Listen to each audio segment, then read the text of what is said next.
நம்முடைய கர்த்தர் ராஜரீகம் பண்ணுகிறார். ஹல்லேலூயா. கர்த்தருடைய ஆவியானவர் நம்மோடு கூட பேசுவாராக. ஆமென். ஹல்லேலூயா. என்னாகமம் 13வது அதிகாரம் 32, 33 வசனங்கள். கோத்திரத்துக்கு ஒருத்தர் மோசே என்ன பண்றாரு, கானான் தேசத்தை வேவு பார்த்துட்டு வர சொல்லி அனுப்புறாரு. முதல்ல நம்ம ஒரு தப்பு பண்ணுவோம். கர்த்தர் தன்னுடைய ஜனத்திற்காக ஆயத்தப்படுத்துகிற தேசத்தை அவரால் உண்டாக்கப்பட்ட மனுஷன் வேவு பார்க்கணும்னு நினைக்கிறான். பார்த்தீங்களா? இந்த துர்ச்செய்தி பரவதற்கு காரணமே என்னது? அந்த வேவு பார்க்கிற எண்ணம். எத்தனை பேரை நம்ம வேவு பார்க்குறோம் தெரியுமா? வேவு பார்த்து ஒருத்தரை பற்றி இன்னொருத்தரை போய் சொல்றதையும் செய்கிறோம். கரெக்டா? இவங்க பாட்டுக்கு விசுவாசத்துல போய்கிட்டு இருந்தாங்கன்னா இது நடந்திருக்காது. கரெக்டா இல்லையா? எங்கள் ஆண்டவர் எங்களுக்காக ஆயத்தப்படுத்தி வைத்திருக்கிற தேசம் நன்மையும் செம்மையுமான தேசம். அவரே சொல்லிட்டாரு, அது பாலும் தேனும் ஓடுகின்ற தேசம்னு. அப்ப அப்பேற்பட்ட தேசத்தையே வேவு பார்க்க ஆரம்பிச்சதனுடைய விளைவு இப்போ ஒரு செய்தி வருகிறது. இவங்க சொன்னதுல ஒரு பக்கம் உண்மை. என்னது? அது செழிப்பான தேசம். உண்மைதான். அங்க இருந்த ஆட்கள் எல்லாம் பெரிய ஆட்கள். அதுவும் உண்மைதான். ஏனோக்கின் பிள்ளைகள் ராட்சதர்கள் அங்க இருந்தாங்க. அதுவும் உண்மைதான். ஆனா இன்னொன்னு சொல்றாங்க பாருங்க, எங்களுடைய பார்வைக்கு நாங்கள் வெட்டுக்கிளிகளாய் தெரிந்தோம், அவர்களுடைய பார்வைக்கும் அப்படியே தெரிந்தோம். ஒரு கேள்வி, வெட்டுக்கிளி ஆசீர்வாதமா சாபமா? நன்மையா தீமையா? தீமை. மற்றவர்களுக்கு நன்மை செய்கிறவர்களாக இவர்கள் தங்களுடைய கண்களுக்கு தெரியல, மற்றவர்களுக்கு தீமை செய்கிறவர்களாகத்தான் அவர்களே அவர்களுடைய கண்களுக்கு தெரிகிறார். வெட்டுக்கிளியை கர்த்தர் எகிப்து தேசத்துல ஒரு வாதையாய் அதை அனுமதித்தார். எகிப்தின் தேசத்தில் இருக்கிற பயிரை எல்லாம் இந்த வெட்டுக்கிளியை நாசம் செய்தது. ஒரு வெட்டுக்கிளியோடைய திரள் கூட்டம் அப்படி வேகமா அது பெருகும். ஒரு நாளைக்கு ஒரு 35,000 பேர் எவ்வளவு சாப்பிடுவாங்க, அவ்வளவையும் அழிக்க வல்லது. அப்படின்னா அது எவ்வளவு வேகமா சாப்பிடும் பார்த்தோம். அந்த வெட்டுக்கிளியோட பசி பார்த்தோம்னா அகோரமான பசியா இருக்கும். நமக்கு இன்னைக்கு பசி எது மேல இருக்கு? ஆண்டவர் இயேசு மத்தேயுல சொல்றாரு, நீதியின் மேல் பசி தாகம் உள்ளவர்கள் பாக்கியவான்கள், அவர்கள் திருப்தி அடைவார்கள். இன்னைக்கு நம்மளுடைய பசி ஆண்டவர் மேல இருக்கா? ஆண்டவருடைய வார்த்தை மேல இருக்கா? நம்மை பரலோகத்திற்கு நேராக நடத்தி செல்லுகிற அவருடைய பரிசுத்த ஆவியானவருடைய வழி நடத்துதல் மேல இருக்கா? நம்ம பசி எல்லாமே இந்த உலகத்துக்கு உண்டான விஷயங்கள் மேல தான் இருக்கு. வெட்டுக்கிளிக்கு பசி எல்லாம் எது மேல இருந்தது? ஆகாரத்து மேல இருந்தது. அகோர பசி இருந்தது. இந்த இஸ்ரவேல் ஜனங்கள் கர்த்தர் எகிப்திலிருந்து அழைத்து கொண்டு வரும் பொழுது ஒவ்வொரு நாளும் காலையில மன்னாவை கொடுத்தார். தேவ தூதர்கள் சாப்பிடுகின்ற மன்னாவை கொடுத்தார். சாயங்காலத்தில் அவர்களுக்கு இறைச்சியை கொடுத்தார். ஒரு நாளும் இந்த இஸ்ரவேல் ஜனங்கள் எங்களுக்கு இந்த இறைச்சி பிடிக்கலன்னு ஒரு நாளும் சொன்னதில்லை. ஆனா மோசே கிட்ட சொல்றாங்க, எங்களுக்கு இந்த கண்ணில் இந்த மன்னாவை தவிர வேற ஒண்ணுமே இல்லையே, இந்த மன்னா எங்களுடைய மனசுக்கு வெறுப்பாய் இருக்கிறதுன்னு சொல்ல. என்னைக்காச்சும் இறைச்சிக்கு ஸ்டாப் போர்டு காமிச்சாங்களா கர்த்தர்கிட்ட? இல்ல. நம்மளோட பசி இன்னைக்கு 10,000 ரூபாய் சம்பளம் வந்தா இது 10வது ஆண்டவரே எனக்கு ஒரு 50,000 ரூபாய் சம்பளம் வேணும்ன்ற ஒரு பசி இருக்கும். இன்னைக்கு நம்ம குடிசை வீட்டுல இருந்தோம்னா நாளைக்கு ஒரு ஓட்டு வீடுக்கு பசி வரும். ஓட்டு வீட்டுல இருந்தோம்னா அடுத்தது ஒரு மச்சு வீடுக்கு ஒரு பசி வரும். இன்னைக்கு சைக்கிள் ஓட்டிட்டு இருந்தா நாளைக்கு ஒரு பைக்கை பத்தி பசி வரும். பைக் ஓட்டிட்டு இருக்கும் பொழுது காரை பத்தி பசி வரும். ஒரு காலகட்டத்தில் 100 ரூபாயில புடவை வாங்கி கட்டிட்டு இருந்தேன்னா அடுத்தது 500 ரூபாய் புடவை வாங்குறதுக்கு பசி வரும். அடுத்தது 5000 ரூபாய்க்கு புடவை வாங்குறதுக்கு பசி வரும். இப்படிதானே நம்முடைய அகோர பசி எல்லாம் இருந்து கொண்டிருக்கிறது. அதனாலதான் வெட்டுக்கிளிகளா இருக்கிறோம். வெட்டுக்கிளியோட பசி எல்லாம் இப்படிதான் இருக்கும். மற்றவங்க சாப்பிட்றதெல்லாம் சேர்த்து சாப்பிட்டு அழிஞ்சு போயிட்டு இருக்கோம். நம்மளோட பசி கர்த்தர் மேல இருக்கணும். அவருடைய ஞானத்தை குறித்து இருக்கணும். அவருடைய வார்த்தை குறித்து இருக்கணும். ஒரு தனி மனித நிமித்தம் தேசத்துக்கே நன்மையும் உண்டாயிருக்கு, சில தனி மனிதர்கள் நிமித்தம் தேசத்திற்கே தீமையும் உண்டாயிருக்கு. இளைய மகன் அப்பா கிட்ட தன்னோட ஆஸ்தியின் பங்கை வாங்கிட்டு போறான். தூர தேசத்துக்கு போறான். துன்மார்க்கமாய் ஜீவனம் பண்ணுகிறான். அவனுடைய பேங்க் பேலன்ஸ் 0 ஆகிற வரைக்கும் பரலோகம் காத்துக்கிட்டே இருக்கு. ஏன்னா கையில காசு இருக்கிற வரைக்கும் ஒரு தெம்பு இருக்கும். பார்த்தீங்களா? பார்த்துக்கலாம், சூழ்நிலையை சமாளிச்சுக்கலாம் அப்படின்னு ஒரு தெம்பு இருக்கும்ல. இப்போ அவனுடைய பேங்க் பேலன்ஸ் 0 வந்ததுக்கு அப்புறம் இவன் போறதுக்கு முன்னாடி வரைக்கும் அந்த தேசம் நல்லா இருந்தது. இப்போ இந்த மகனை திருத்தணும், தன்னுடைய தகப்பனுடைய அன்பை புரிய வைக்கணும், அவனை மனமாற்றத்திற்கு நேராக நடத்தி செல்லணும். இந்த தனி மனித நிமித்தம் அந்த தேசத்திற்கே பஞ்சம் உண்டாயிற்று. கொடிய பஞ்சம் உண்டு. ஏன் வெட்டுக்கிளியே போலாங்க இருக்கிறாங்கன்ட்டு. மோசே அந்த ஒரு காலத்தில் பார்த்தோன்னா அவங்க அவ்வளோ ஒரு பெரிய முன்கோபி. ஒரு எபிரேயனை ஒரு எகிப்தியன் என்ன பண்ணிட்டான், அடிச்சிட்டாங்கிறதுக்காக முன்கோபத்தில் என்ன பண்ணிட்டான், கொலையே செஞ்சுட்டான். அப்படிப்பட்ட முன்கோபி இன்றைக்கு 20 லட்சம் மக்கள் பிரயாணப்பட்டு கொண்டு போய் கொண்டிருக்கிறாங்க. பொன்றினால் ஆன கண்ணுக்குட்டியை செய்துட்டு கர்த்தருக்கு பண்டிகைன்னு சொல்லிட்டு என்ன பண்ணிட்டு இருக்காங்க, விக்கிரகத்தை ஆராதனை பண்ணி கொண்டாடி கொண்டிருக்கிறார்கள். புசிப்பும் கொண்டாட்டமாக தேவனுடைய பாளையமே அல்லோலப்பட்டு கொண்டிருக்கிறது. மலையிலிருந்து கர்த்தருடைய பிரமாணங்களை வாங்கி கொண்டு சந்தோஷமாக இறங்குகிறவன் இந்த காட்சியை பார்த்த உடனே அவனுடைய இருதயம் துக்கப்படுகிறது. கர்த்தர்கிட்ட போய் கதறான், ஆண்டவரே இந்த ஜனங்க ஒரு பெரிய கொடிய பாவத்தை செஞ்சிட்டாங்களே, இவர்களை நீர் மன்னித்தரணும், இல்லைன்னா ஜீவ புஸ்தகத்திலிருந்து என்னோட பேரை கிரிக்க போடும். கர்த்தர் 2 சொல்ற, உன்னுடைய வார்த்தையின்படி அவர்களை நான் மன்னித்தேன். ஒரு தனி மனிதனுடைய வார்த்தையை கேட்டு கர்த்தர் அத்தனை லட்சம் மக்களை மன்னிக்கிறார் என்றால் அவனுடைய சுபாவம் எப்படி இருக்கு? நாம மற்றவர்களுக்கு நன்மை உண்டாகத்தக்கதாக வாழ்கிறோமா அல்லது தீமை உண்டாகத்தக்கதாக வாழ்கிறோமா, நஷ்டம் உண்டாகத்தக்கதாக வாழ்கிறோமா? நம்முடைய வாயிலிருந்து வருகின்ற வார்த்தைகள் எல்லாம் எப்படி இருக்குது? அந்த வார்த்தைகள் மற்றவர்களை தூக்கி நிறுத்தக்கூடிய வார்த்தைகளாக இருக்கா அல்லது மற்றவர்களை அழிவுக்கு ஏதுவாக கொண்டு போகின்றன? அந்த வெட்டுக்கிளிகளுடைய கழிவுகள் இருக்கு பாருங்க, அந்த கழிவுகள் கூட பயிர் அப்படியே நாசம் பண்ணக்கூடிய. நம்முடைய வார்த்தைகளை குறித்து மிக மிக எச்சரிக்கையாக இருக்கணும். முதல்ல வார்த்தைகளில் உண்மை இருக்கும். ஏன்னா நம்ம கர்த்தரிடத்திலும் உண்மை உள்ளவர்களாக இருக்கணும், மனுஷரிடத்திலும் உண்மை உள்ளவர்களாக இருக்கணும். அவர்கள் கர்த்தரை அறிந்தவர்களாக இருக்கலாம், கர்த்தரை அறியாதவர்களாக இருக்கலாம். பாருங்க, தாவீது தான் தன்னுடைய தகப்பனுக்கு அப்புறம் ராஜாவா வரப்போவரன். யோனத்தானுக்கு நல்லாவே தெரியும். தன்னுடைய எல்லா வஸ்திரம், தன்னுடைய ஆயுதம் எல்லாவற்றையும் கலற்றி அவன் தாவீதுக்கு கொடுப்பான். அதற்கு ஆவிக்குரிய அர்த்தம் இருக்கு. என்னன்னா அந்த ராஜ வஸ்திரம் எல்லாவற்றையும், அந்த மேன்மை எல்லாமே அடுத்தது அவனுக்கு தான். அதனால கர்த்தர் யோனத்தானுக்கே உணர்த்தி அதை எல்லாவற்றையும் தாவீதுக்கு கொடுக்க வச்சிடுறார். இப்போ இவங்க 2 பேரும் ஃப்ரெண்ட்ஸா இருக்காங்க, ஒரு உடன்படிக்கை பண்ணுகிறார்கள். அப்ப யோனத்தான் சொல்றான், நீ உயிரோடு இருக்கும் நாள் எல்லாம் நன்மை செய்யணும், அடுத்தது என்னுடைய சந்ததிக்கும் நீ நன்மை செய்யணும் அப்படின்னு சொல்லிட்டு உடன்படிக்கை பண்ணுகிறான். ரைட், யோனத்தான் தாவீதுக்கு நன்மை செய்தான், அதனால அவன் உடன்படிக்கை செய்தான். தாவீது அந்த உடன்படிக்கையின்படி நடந்து கொண்டான். ஆனா ஒரு கட்டத்துல சவுல் என்ன பண்றா, தாவீது கிட்ட ஒரு உடன்படிக்கை கேட்கிறான், ஆணையிட்டு கொடுன்னு சொல்றான். நீ என்னுடைய சந்ததியை வேறறுப்பதில்லை என்று சொல்லி கர்த்தருடைய நாமத்தினாலே எனக்கு ஆணையிட்டு கொடுன்னு சொல்றான். உயிரோட மாற்றான், ஆனா இவன் கொல்லல. அப்ப ஆணையிட்டு கேட்கனா தாவீது ஆணையிட்டு கொடுக்கிறான். யாரு? தன்னை பகைக்கிறவன், தன் மீது பொறாமை கொண்டவன், தன்னை கொலை செய்ய வகை தேடுகிறவன் அவன் கிட்ட கர்த்தருடைய நாமத்தினால ஒரு ஆணையிட்டு கேட்கிறான். அவனுக்கும் அந்த ஆணையிட்டு கொடுக்கிறான். ஒரு கட்டம் வருகிறது, தேசத்துல பயங்கர பஞ்சம் வருகிறது. 3 வருஷம் பஞ்சம், ஓயாத பஞ்சம். ஒரு காரியம் எப்பவுமே நம்முடைய வாழ்க்கையில நடக்கும் பொழுது ஆரம்ப கட்டத்திலே போய் கர்த்தர்ட்ட விசாரிக்கணும், இது எதனால் நடந்தது. ஏன்னா கர்த்தர் நம்முடைய வாழ்க்கையில் எதை அனுமதிச்சாலும் நம்முடைய தோற்றத்தின்படி பார்த்தால் அதில் இருக்கிற நஷ்டங்கள் மட்டும் தெரியும், அதில் இருக்கிற இழப்புகள் தெரியும், அதில் இருக்கிற தீமைகள் தெரியும்.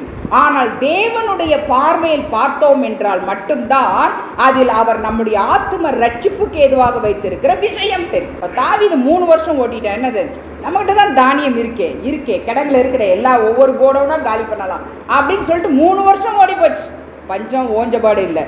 இப்போ கர்த்தர்ட்ட போய் விசாரிக்கிறான். கர்த்தர் சொல்றாரு, சவுல் கொன்ற கிபியோனியர் நிமித்தம் இது உண்டாயிற்று. இப்போ இந்த கிபியோனியரை தாவீது கூப்பிட்டு, நீர் என்னையும் இந்த ஜனங்களையும் இந்த தேசத்தையும் நீங்க ஆசீர்வதிக்கிறதுக்கு நாங்க என்ன பண்ணணும், சவுலோட வம்சத்தார் எல்லாத்தையும் எங்க கையில கொடுக்கணும், நாங்க அவங்கள கொல்லணும் அப்படின்னு சொல்லும் பொழுது, இப்ப தாவீது சவுலுக்கு செய்த உடன்படிக்கை செய்த 2 பேருமே செத்து போயிட்டாங்க.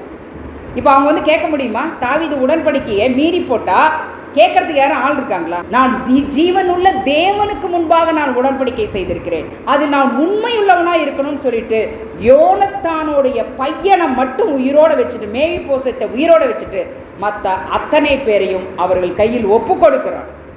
அவங்க எல்லாத்தையும் கொண்டு போட்டுறாங்க சவுலோட வம்சத்தார. அதற்கப்புறம் தான் பஞ்சம் ஓய்கிறது. இது இஸ்ரவேல் ஜனங்கள் மீது ஒரு சவுல் நிமித்தம் வந்த அந்த இரத்த பழியையே மாற்றக்கூடியவனாய் அந்த தாவீது கர்த்தருடைய கண்ணுக்கு தெரிகிறான். அதனால பரலோகம் அவனை கொண்டு செய்கிறது. அப்படிப்பட்டவர்களாய் நம்ம கர்த்தருடைய கண்ணுக்கு தெரிகிறோம். ஒரு புறஜாதி தேசத்து ராஜா நேபுகாத்நேச்சாரை கர்த்தர் எழுப்பினாரா இல்லையா? தன்னுடைய பரம அதிகாரத்தை உணர வச்சாரா இல்லையா? ஒரு தரியு, அந்த தரியு கர்த்தருடைய ஆவியானவர் ஏவினாரா இல்லையா? கோரேசு, கர்த்தருடைய ஆவியானவர் கோரேசை ஏவினாரா இல்லையா? எனக்கு ஆலயத்தை கட்டும்படியாக என்னுடைய ஜனத்தை அனுப்பிவிடுன்னு சொன்னாரா இல்லையா? அப்ப யாரை கொண்டும் கர்த்தராலே கிரியை செய்ய முடியும்? மாம்சமான யாவர் மீதும் ஆளுகையும் அதிகாரம் கொண்ட தேவன் அவர் ஒருவர் மட்டுமே. ஆபிரகாம்கிட்ட கர்த்தர் சொல்றாரு, நான் உன்னை ஆசீர்வதிக்கிறேன். எதுக்கு? நீ ஆசீர்வாதமாக இருப்பதற்கு. அடுத்தது, நாம மற்றவரிடத்தில் பேசுகின்ற வார்த்தைகள் எப்படிப்பட்ட வார்த்தைகளா இருக்கு பார்த்தீங்களா? அந்த வார்த்தைகள் மற்றவங்களை குத்தி கிழிக்கிற வார்த்தைகளா இருக்கா? மற்றவருடைய இருதயத்தை ரணமாக்குகிற வார்த்தைகளா இருக்கா? கீழே விழுந்து போனவர்களை தூக்கி நிறுத்துற வார்த்தைகளா இருக்கா? ஒரு சமாரிய ஸ்திரியை சரி பண்ணணும், ஒரு பரிசுத்தமான ஜீவியம் அவளை வாழ வைக்கணும். இதுக்கு முன்னாடி அவளுக்கு புருஷர்கள் இருந்தார்கள், இப்பொழுது கூட இருக்கிறவன் புருஷன் இல்லை அப்படிங்கிறதுக்கு ஆவிக்குரிய அர்த்தம் இருக்கிறது. ஏனென்றால் ஒரு காலகட்டத்தில் சமாரியா தேசத்தில் இந்த அசிரிய ராஜாக்கள் வரும்பொழுது விக்கிரங்களை கொண்டு வந்து அவர்கள் தேசத்து விக்கிரங்கள்னால கொண்டு வந்து இங்க வச்சாங்க. ஆண்டவர் இயேசு வரும் வரை அவர்கள் அந்த விக்கிரங்களையெல்லாம் தான் ஆராதித்து கொண்டு வந்தார்கள். இப்படி ஒருத்தரை நம்ம சந்தித்தோம் அப்படின்னா அவர்களை பற்றி எவ்வளவு காட்டமான வார்த்தைகளை பேசுவோம், மற்றவர்களிடத்தில் போய் அவர்களை பற்றி எவ்வளவு வார்த்தைகளை பேசுவோம். யோசிச்சு பாருங்க. நமக்கு ஏதோ கொஞ்சம் தெரிஞ்சிருக்கோம், கண்ணு மூக்கு வாய் நாக்கு எல்லாத்தையும் வச்சு அதுக்கப்புறம் என்னென்ன டெக்கரேஷன்லாம் பண்ண முடியுமோ அத்தனை டெக்கரேஷனும் பண்ணி போய் அடுத்தவங்க சொல்லுவோம். ஆண்டவர் ஒன்றே ஒன்று தான் சொன்ன, போய் உன் புருஷனை கூட்டிகிட்டு வா, உனக்கு நான் ஜீவ தண்ணீர் தரேன். தன்னுடைய வாழ்க்கையில் நடந்த அத்தனையும் உண்மையாக அவர்கிட்ட சொல்லிட்டார். ஜீவ தண்ணீரை வாங்கினாரா இல்லையா? வாங்கினாதானே ஆண்டவருக்கு மனவாட்டியாக மாறினாரா இல்லையா? ஒருவரை திருத்தணும்னா கூட அன்பும் சாந்தமும் அமைதலும் உள்ள ஆவியினால் கொண்ட வார்த்தைகளை தான் பிரயோகப்படுத்தணும். குத்தி கிழிக்கிற ரணமாக்குகிற வார்த்தைகளை பிரயோகப்படுத்தவே கூடாது. பாருங்க, எலியா தவறான டைரக்ஷன் போயிட்டான். கர்த்தர் சொன்ன டைரக்ஷனை விட்டு வேற டைரக்ஷனை மாற்றி போய் அங்கே ஒரே பருவத்தில் போய் கோகையில் உட்காந்துட்டு இருக்கான். அக்னி, பெருங்காற்று, பூமி அதிர்ச்சி எல்லாம் போது அவன் வெளியவே வரல, உள்ளே இருக்கிறான். ஆனால் வேதத்தில் சொல்லப்பட்டிருக்கு, அதில் கர்த்தர் இருக்கவில்லை. அதற்கு பின் ஒரு அமர்ந்த மெல்லிய சத்தம் உண்டாயிற்று. அதுதான் கர்த்தருடைய சத்தம். அமைதியாக கேட்குறார் ஆண்டவரே, எலியாவே உனக்கு இங்கே என்னப்பா காரியம்? நான் உன்னை அழைச்ச நோக்கம் என்ன? உன்னை தெரிஞ்சு கொண்ட நோக்கம் என்ன? நீ இருக்க வேண்டிய இடம் என்ன? இப்போ நீ எங்கே இருந்துட்டுருக்கிற? ஏன் என்னுடைய வழியை விட்டு, நான் சொன்ன திட்டத்தை விட்டு நீ ஏன் வழிவிலைக்கு போகிற அப்படின்னு சொல்லிட்டு அவர் எப்படி பேசுகிறாருங்க? சர்வத்தையும் உண்டாக்கின தேவன் திசை மாறி போன மனுஷனிடத்தில் எப்படிப்பட்ட ஆவியோடு பேசுகிறார்? அமர்ந்த மெல்லிய சத்தத்தில் பேசுகிறார். திருச்சபையில் சகோதர சகோதரிகளிடத்தில் ஒரு பிரச்சனைனா எப்படி பேசுகிறோம்? சமுதாயத்தில் ஒரு பிரச்சனைனா மற்றவங்களோட நம்ம எப்படி பேசுகிறோம்? நம்ம ஒரு இடத்துல வேலை செய்கிறோன்னா அங்கே இருக்கிற மக்களோட எப்படிப்பட்ட வார்த்தைகளை பேசுகிறோம்? யோசிச்சு பாருங்க. கர்த்தர் சொல்லுகிறார், ஒவ்வொரு வார்த்தைக்கும் கணக்கு ஒப்புவிக்கிற நாள் உண்டு. கொலை செஞ்சால் பாவம், கொள்ளையடிச்சா பாவம், விபச்சாரம் செஞ்சால் பாவம். கரெக்டு தான், அது எல்லாமே பாவம் தான். நம்ம வாயின் வார்த்தைகள் அதை விட பெரிய பெரிய பாவங்கள்லாம் இருக்குது. ரொம்ப ஜாக்கிரதையாக இருக்கணும். ஒருத்தருடைய நிர்வாணத்தை போய், ஒருத்தருடைய பாவத்தை அக்கிரமத்தை போய் அடுத்தவங்ககிட்ட சொல்லக்கூடாது. நமக்கு தெரிஞ்சுதா? கர்த்தர்கிட்ட போய் அந்த ரங்கமாக கதறி கண்ணீர் விட்டு ஜெபம். ஆண்டவரே, என்னுடைய கணவனிடத்தில் இப்படி ஒரு குறை உண்டு. ஆண்டவரே, என்னுடைய பிள்ளைகளிடத்தில் இப்படி ஒரு குறை உண்டு. கர்த்தாவே, என்னுடைய மனைவியிடத்தில் இப்படி குறை உண்டு. சகோதரத்தில் இப்படி குறை உண்டு. எங்களுடைய திருச்சபையில் இப்படி பிரச்சனைகள் உண்டு. இது மாறணும் ஆண்டவரே.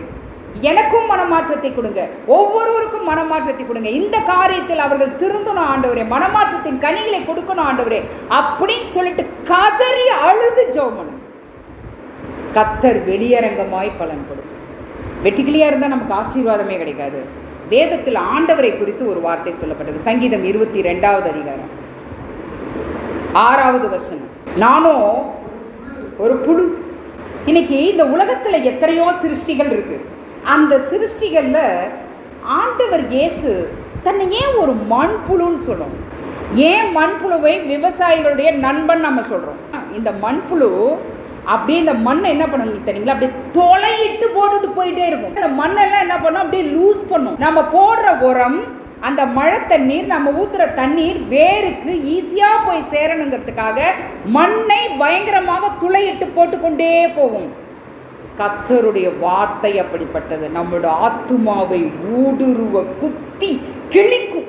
பேதுருகிட்ட சொல்றாரு, நீ பாரு, காலையில் சேவல் கூவுறதுக்கு முன்னாடி என்னை 3 தடவை மறுதளிக்க போற, என் உயிரே போறதா இருந்தாலும் உன்னை அப்படி மறுதளிக்க மாட்டேன் ஆண்டவரே அப்படின்னு அவன் சொல்றான். ஆனால் ஆண்டவர் சொன்ன மாதிரி கரெக்டாக என்ன பண்ணிட்டான், மறுதளிச்சிட்டான். கர்த்தர் ஒரே ஒரு பார்வை தான் பார்த்தார். பேதுரு மனசு உடைஞ்சு போயிட்டான். என்னங்க, ஒரு பார்வையே ஆத்துமாவை அப்படியே ஊடுருவி உள்ள போய் நொறுக்கிருச்சு. பத்தி நம்முடைய சுய பலத்தினாலோ இந்த மாம்ச பலத்திலேயோ நம்ம கர்த்தருக்கு சாட்சியா வாழ முடியாது. உன்னத பலத்தினால் மட்டும்தான் அவருக்கு சாட்சியாய் நிலை நிற்க முடியும். இதை பேதுருவுக்கு கர்த்தர் ஒரு பார்வையிலேயே புரிய வச்சு. 3 வருஷம் கூடவே இருந்து கர்த்தரோடு இருந்து எல்லாம் ட்ரைனிங் எடுத்துக்கிட்டவங்க இவங்க எல்லாம் திபேரியா கடற்கரையில் இருக்கிறாங்க, சீஷர்கள் எல்லாம். முதல்ல பேதுரு என்ன பண்றான், நான் மீன் பிடிக்க போகிறேன் அப்படின்னு சொன்ன உடனே கூட இருந்த மற்ற சீஷர்கள் என்ன சொல்றாங்க, சில சீஷர்கள் நாங்களும் முன்னோடு கூட வருகிறோம். பாருங்க, இன்றைக்கு சபையில் இது நடக்கிறது. ஒருவர் பின்மாறி போகும் பொழுது ஒரு கூட்டமே பின்மாறி போகிறது.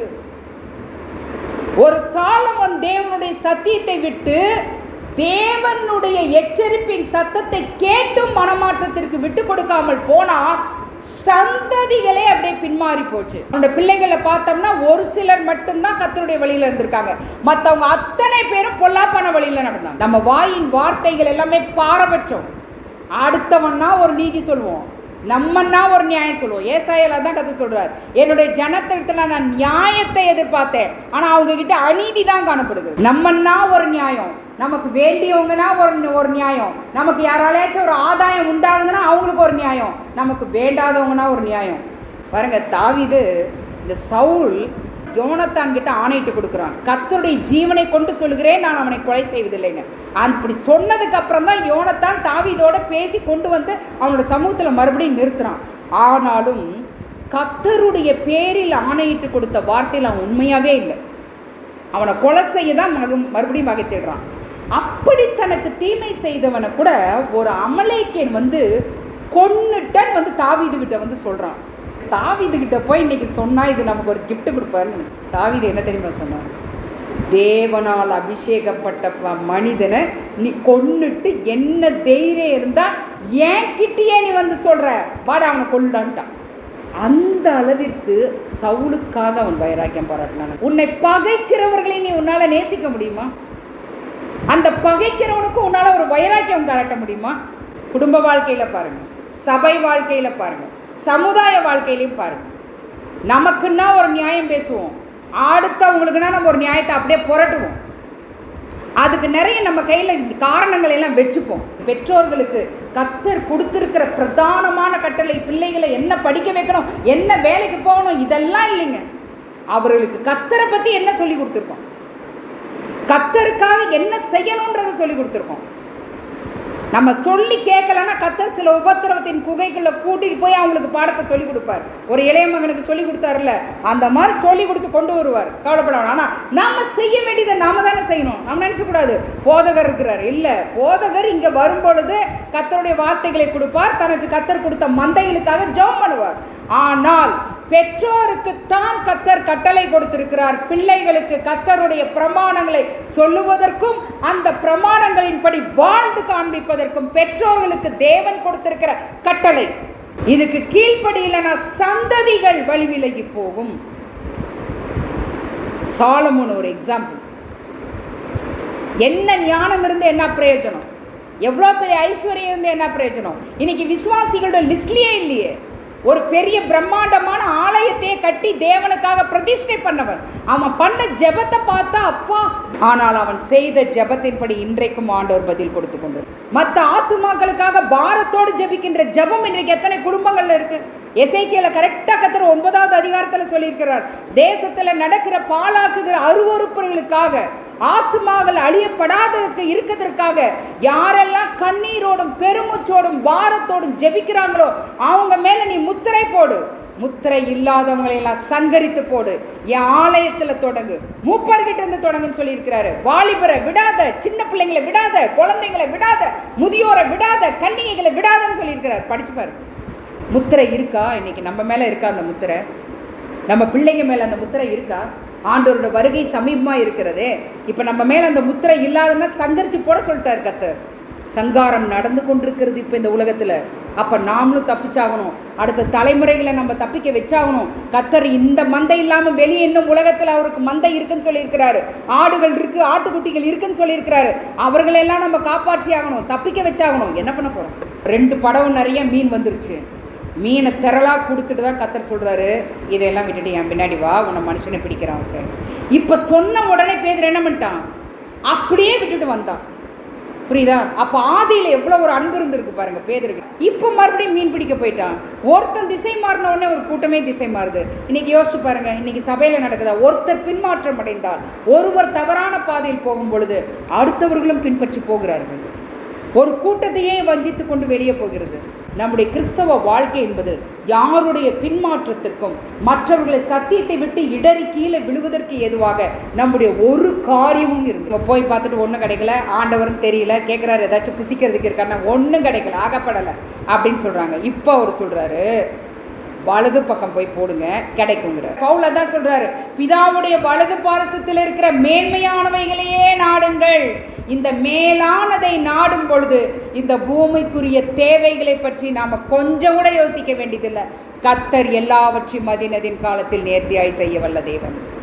இப்பொழுதும் 2வது தடவை பேதுருக்கு திரளா மீன் கிடைக்குது பாருங்க. இந்த உலகத்தில் வாழ தேவையான மீன் அப்போ எல்லாத்தையும் ஆயத்தப்படுத்தி வச்சுட்டு தான் கர்த்தர் நம்மளை ஊழியத்துக்கே அழைச்சிருக்கிறார். ஹல்லேலூயா. இங்கே வராங்க, கர்த்தர் முதல்ல சாப்பிட வச்சுட்டு அமைதியாக ஒரே ஒரு வார்த்தை தான் கேட்டார் பேதுரு பார்த்து, நீ அன்பாக இருக்கிறாயா?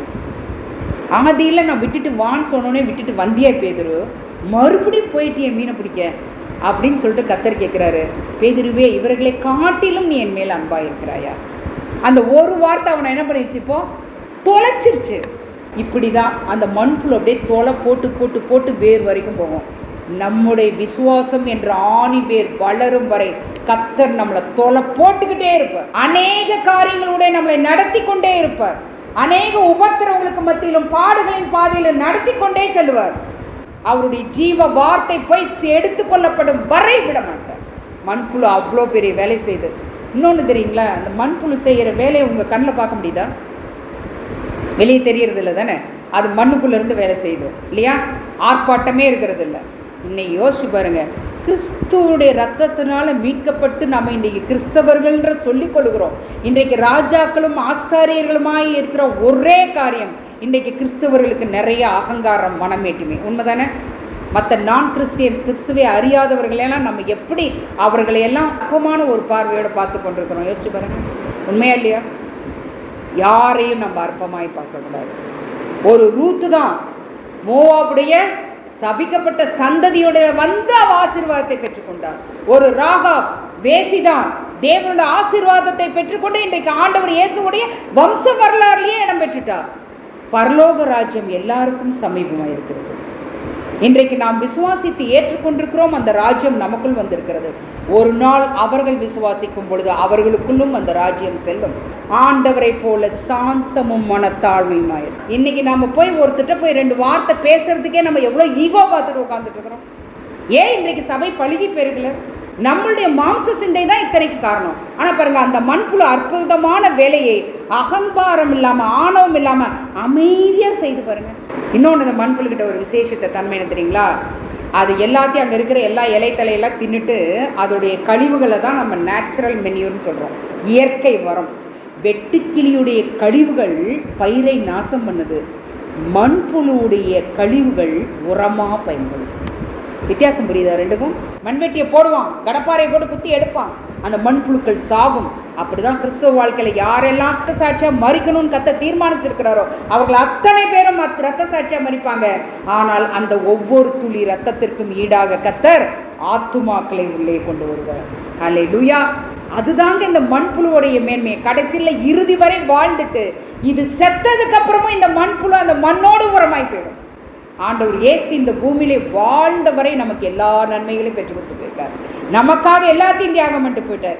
எல்லாத்தையும் முடிச்சுட்டு போனதுக்கு அப்புறமா அவருடைய வலது பாரசத்தில் உட்கார்ந்து நமக்காக இன்றைக்கும் பருந்து பேசுகிறவராய் வாழ்ந்து கொண்டிருக்கிறார். சில பாக்டீரியாலெல்லாம் நமக்கு நோய்கள் உண்டாகுது. ஆனால் சில பாக்டீரியாக்கள் நம்முடைய குடலுக்கு தேவை. அது நம்முடைய குடலுக்கு நன்மை செய்கிற பாக்டீரியா. அந்த பாக்டீரியா நமக்கு உடம்புல எப்பவுமே இருந்துட்டு இருக்கணும். அப்போ தான் நமக்கு மலச்சிக்கல் வராது, ஜீரண கோளாறு வராது. சிலருக்கு இந்த பாக்டீரியா நல்ல பாக்டீரியா இல்லாதப்போ அஜீரண கோளாறு வரும். அடிக்கடி சரியாக மலம் போகாத பிரச்சனைகள்லாம் அவர்களுக்கு வரும். ஏன்னா நல்ல பாக்டீரியா உடம்புல இருக்காது. ஆனால் இந்த மண்புழு என்ன தெரியுங்களா பண்ணும்? மண்ணுக்கு எது நல்லது செய்தோ அதை மட்டும் அந்த மண்ணில் இருக்க அனுமதிக்கும். ஆண்டவர் இயேசுடைய சீஷர்கள் ஒரு தடவை வந்து ஆண்டவர்கிட்ட சொல்கிறாங்க, நாங்கள் ஒருத்தனை பார்த்தோம், அவன் உம்முடைய நாமத்தினாலே பிசாசுகளை துரத்தனை பார்த்தோம், அவங்கள நாங்கள் தடை செய்ய நினைத்தோம்னு வந்து ஆண்டவர்கிட்ட சொல்லுவாங்க. உடனே ஆண்டவர் சொல்லுங்க, ஏன் அவனை தடை செஞ்சீங்க? என்னுடைய பட்சத்தில் இருக்கிறவன் விட்டு விடுங்க. புரியுதா? அப்போது நன்மை செய்கிறவர்களை நாம் அரவணைக்கப்படணும். ஹல்லேலூயா. யாரெல்லாம் திருச்சபையை பழுகி பெருக செய்கிற, யாரிடத்திலெல்லாம் அந்த திராணி இருக்கோ அப்படிப்பட்ட திறமை உள்ளவர்களை கண்டறிந்து நாம் அரவணைத்து அவர்களோடு கூட அந்த ஊழிய பாதையில் உதவி செய்கிறவர்களாக இருக்கணும். இதுதாங்க மண்புழுவுடைய சாராம்சமே. இப்போ நான் எப்படி இருக்கேன்? ஹல்லேலூயா. இந்த எல்லா அதிகாரத்தையும் கையில் வாங்கிட்டு நம்ம என்ன பண்ணிட்டு இருக்கிறோம் தான் கேள்வி. வெட்டுக்கிளியாக இருக்கிறோமா, மண்புழுவாக இருக்கிறோமா? வெட்டுக்கிளியாக இருந்தால் அழிந்து போக வேண்டியது தான். மண்புழுவாக இருந்தோன்னா ஆசீர்வாதமாக இருக்கும். ஹல்லேலூயா.